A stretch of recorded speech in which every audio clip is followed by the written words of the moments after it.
syarah lebih dari itu. Masya Allah.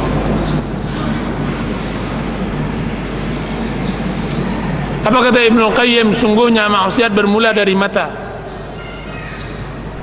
Ketika mata dibuka, maka nampaklah semua hal, maka dia akan letih sendiri untuk menyelesaikan apa yang ia nampakkan. Mata ini ketika dia melihat semuanya, maka dia akan letih. Dan mata harus dijaga sebagaimana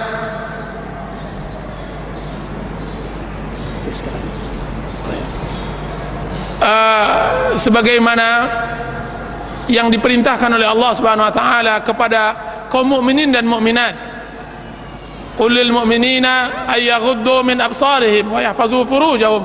Katakan kepada kaum mukminin untuk menjaga mata mereka, yughad. Dan ini musibah di zaman kita sekarang karena zaman fitnah.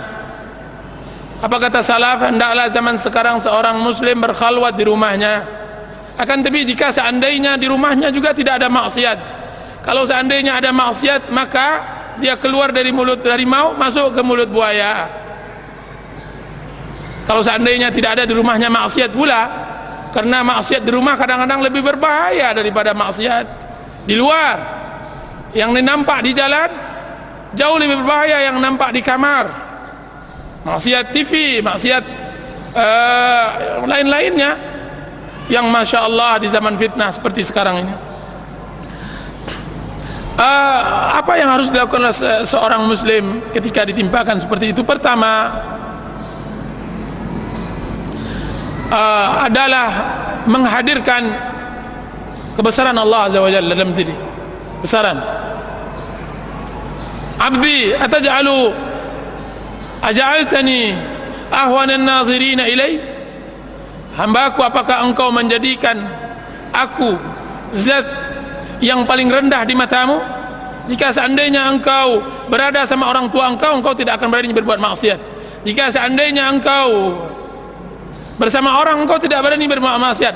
Akan tapi ketika engkau bersama aku, engkau berbuat maksiat. Engkau letakkan diriku di bawah orang-orang tersebut. Aku mencintai engkau dengan nikmat, sedangkan engkau membenciku dengan maksiat. Aku turunkan kepada engkau kebaikan dan engkau memberiku seluruh keburukan. Jadi menghadirkan kebesaran Allah Azza wa Jal. La tunzur, janganlah lihat apa yang engkau perbuat dari maksiat, akan tapi lihat kepada siapa engkau berbuat maksiat kepada Allah. Tapi lihat kepada siapa engkau berbuat maksiat. Jadi hendaklah mengagungkan keberadaan Allah.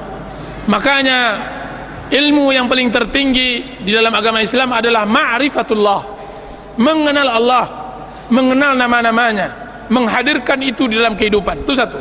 Dan yang kedua, memberikan keyakinan kepada kalbu, ke dalam hati, bahwa apa yang dipandang tidak akan bisa mendapatkan kenikmatan, bahkan yang dia dapatkan adalah dosa.